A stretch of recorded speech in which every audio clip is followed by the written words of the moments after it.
The obvious criticism of Indiana Jones The Dial of Destiny is that the fifth film in this franchise feels a little phoned in. To be fair, Dial of Destiny is a largely competent production.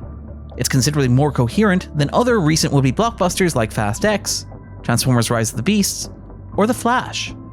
After all, James Mangold is a steady and safe set of hands, arguably one of the best studio directors working today. Mangold knows his way around both movie stars and film franchises, and is the very definition of a studio filmmaker who understands the assignment. Hell, that was the entire point of Ford versus Ferrari. The problem is the assignment itself. There's a tension within Dial of Destiny between what the movie is and what the movie is about. Narratively, the film rejoins globe-trotting archaeologist and leather whip enthusiast Indiana Jones during the tumultuous 60s. The college professor is a man out of time, struggling to keep pace with a world that is shifting around him.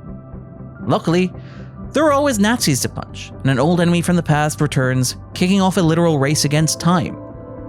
Thematically, Dial of Destiny is a movie about making peace with the past, understanding that although the present might be scary and unsettling, the future is still full of promise.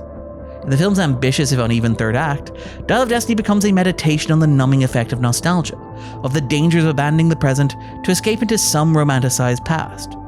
Theoretically, Dial of Destiny is a welcome rejoinder to a throwback-saturated pop culture.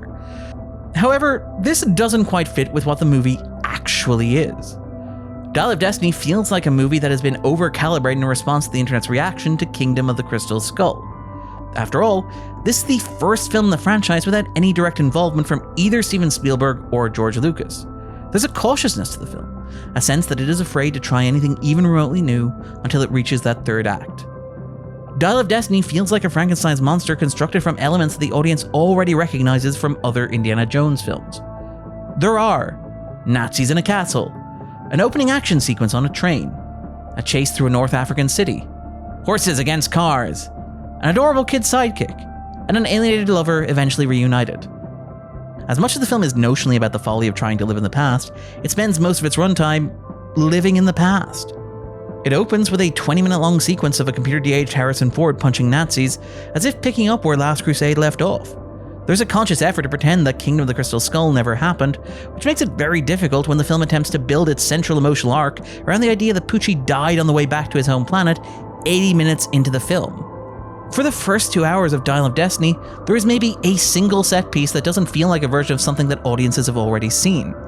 Mangold is a competent filmmaker who's very good at pastiche and who knows how to shoot an action sequence, but problems arise when he's filming sequences that invite comparisons to perhaps the greatest American director of action set pieces. Dial of Destiny is the first Indiana Jones film that manages to be a little boring. This is a shame. Ford is clearly dialed in here and is enjoying wearing the fedora again. Mangold is a director who should be a perfect fit for this project, and who does the best he can with the material he has. Dial of Destiny is fine, functional, and forgettable. Maybe some artifacts belong in a museum. Indiana Jones The Dial of Destiny is in cinemas from Friday, 30th June.